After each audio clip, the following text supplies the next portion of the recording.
किसी छोटे से गांव में, जहां कच्ची सड़कें थीं और सपने बहुत बड़े, एक लड़का रहता था। उसका नाम अर्जुन था।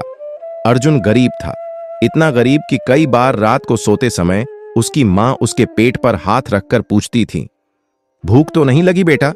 और अर्जुन हर बार मुस्कुराकर कह देता, नहीं अम्मा, आज तो खूब खाया है।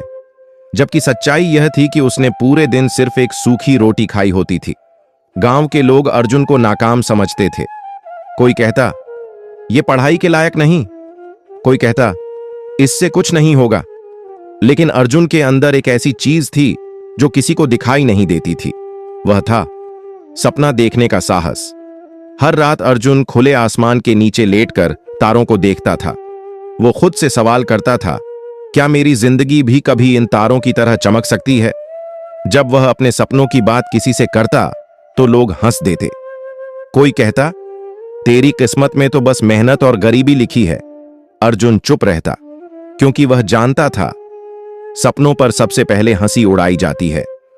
एक दिन गांव के बाहर पुराने बरगद के पेड़ के नीचे अर्जुन को एक अजीब सा बूढ़ा आदमी मिला। सफेद दाढ़ी, शांत चेहरा और गहरी आंखें। बूढ़े ने अर्जुन से पूछा, क्या तू जादुई खजाना पाना चाहता है? अर्जुन हंस पड़ा। खजाना? मुझे तो आज की रोटी भी मुश्किल से मिलती है। बूढ़ा मुस्कुराया और बोला, सबसे बड़ा खजाना वही होता है जिसे गरीब सबसे पहले नामुमकिन समझता है। बूढ़े ने अर्जुन को एक पुराना सा कागज दिया। वह एक नक्शा था। उसने कहा, इस नक्शे के आखिर में जादुई खजाना है, लेकिन याद रखना, यह रास्ता आसान नहीं है। गांव वालों ने अर्जुन को रोकने की कोशिश की। मत जा, यह सब धोखा है। घर बैठ, जो है उसी में खुश रह। लेकिन अर्जुन ने पहली बार जिंदगी में डर से बड़ा फैसला लिया और वह चल पड़ा। रास्ता कठिन था, घना जंगल, भूख, प्यास, अकेलापन। कई बार उसने सोचा, लौट जाऊं, लेकिन हर बार उसकी मां का थका हुआ चेहरा उसकी आंखों के सामने आ जाता। वह जानता था, अगर मैं नहीं बदला तो मेरी मां की जिंदगी भी नहीं बदलेगी। रास्ते में उसे एक गुफा मिली। गुफा के बाहर लिखा था, जो यहां रुका वह जिंदगी में भी रुका। अंदर घुसते ही अर्जुन को अपने डर दिखाई देने लगे। गरीबी, लोगों की हंसी, असफलता। उसके पैर कांपने लगे। लेकिन फिर उसने खुद से कहा, मैं डर के साथ जी चुका हूं, अब डर के लिए नहीं जीऊंगा। जैसे ही उसने आगे कदम बढ़ाया, रास्ता खुल गया।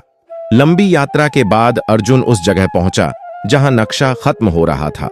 उसने चारों तरफ देखा। वहां न सोना था, न चांदी, न कोई खजाना। सिर्फ एक पत्थर था और उस पर लिखा था, खजाना तेरे अंदर था। अर्जुन टूट गया। उसकी आंखों से आंसू बहने लगे। तभी वही बूढ़ा फिर से सामने आया। उसने कहा, तू जो यहां तक पहुंचा है वही तेरा खजाना है। तू डर से लड़ा, तू थका, गिरा, लेकिन रुका नहीं। अब तू वही इंसान नहीं है जो गांव से निकला था। उस पल अर्जुन समझ गया, असली जादुई खजाना हिम्मत थी, सब्र था और खुद पर भरोसा था। जब अर्जुन गांव लौटा, लोगों ने उसे बदला हुआ पाया। अब उसकी आंखों में डर नहीं था। वह मेहनत करने लगा, सीखने लगा और धीरे धीरे उसकी जिंदगी बदलने लगी। जो लोग कभी हंसते थे वही अब उससे पूछते थे, तू इतना मजबूत कैसे बन गया? अर्जुन बस मुस्कुराकर कहता, मैं चला था खजाना ढूंढने और खुद को पा लिया। अगर आज आप भी टूटे हुए हैं, अकेले हैं या लोग आपको नाकाम कहते हैं, तो याद रखिए, जादुई खजाना कहीं बाहर नहीं होता, वह आपके अंदर छुपा होता है। बस एक कदम चाहिए, डर के आगे।